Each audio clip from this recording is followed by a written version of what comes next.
Soweto under fire. The country's largest township had a dark cloud hovering over it. June 16, 1976, presented a new form of resistance towards the Afrikaans language policy introduced under the Bantu education in 1953 under the then apartheid government. It was under Bantu education that the then apartheid government spent 644 rands on a white child's education as opposed to a mere 42 rands on a black child's education. It was such inequalities, coupled with the Afrikaans language being enforced on black students, that led to a revolt. On that fateful day of June the 16th, what was supposed to be a peaceful protest by black students against the Afrikaans language policy turned ugly. Police fired at thousands of protesting students, killing 176 of them and leaving thousands injured. It was such inequalities fought by the youth and political movements that paved the way to a new political dawn in South Africa. June 16, 1976, the Soweto uprising. Hundreds of students marching, their stomping feet sounded like mountains that stumbled over themselves but never actually fell. They had chants and shouts like daunting tidal waves that drowned the racist gaze that plagued the streets of Soweto that morning. Armed policemen who assumed that the thick melanin skin of these students was actually bulletproof. I guess they were fooled by their scars on their skin, and each officer recognized its wound they'd inflicted in past incidents of which they flicked open prejudice sharpened knives with just hateful glances from their eyes, and with each blink ripped through beautiful melanin skin as the scarlet colored tears watered the same soil that she once called home.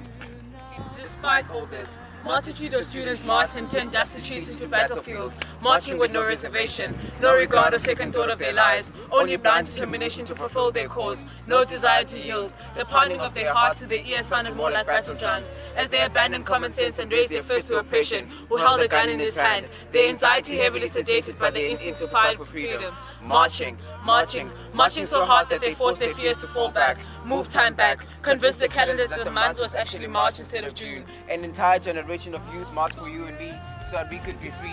Not just in classrooms, they were taught how to be themselves, programmed to abandon their origin because their identity was forbidden, and before they knew it, their pride was hidden in the back of their throats, and instead of screaming Amandla, they said yes boss. But fortunately for us, they were repulsed by the image of the next generation that would succumb to the same anguish as them. Thank God their pride was too much to swallow, and it crawled its way out, tattooed underneath their breath.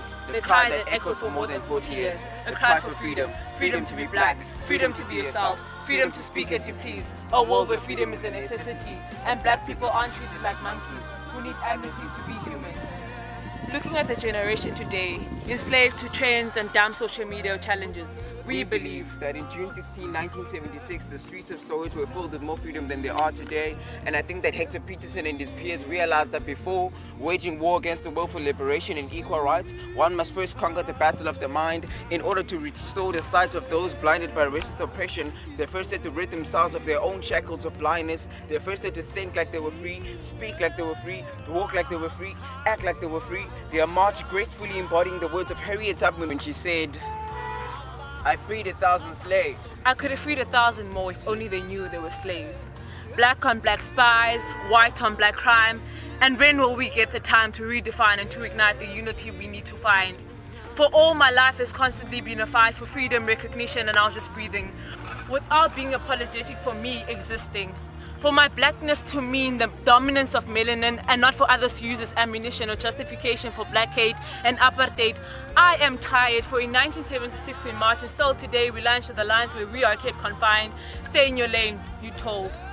That is in the past, get over it. Listen, hills you walk over, hurdles you jump over.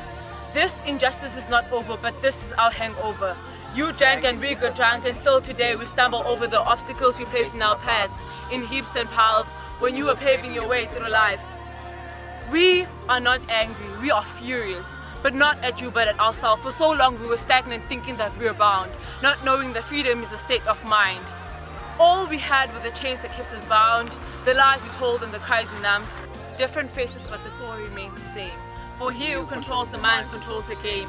My newfound freedom is bold, untold, and often strong. Audaciously untamable, it is profound and breaks all bounds.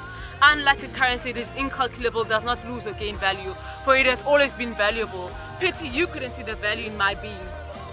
But now you throw apologies as if they flow from a stream, or maybe they did.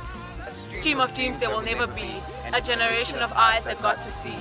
For freeing yourself was one thing, but claiming ownership of that for itself was another.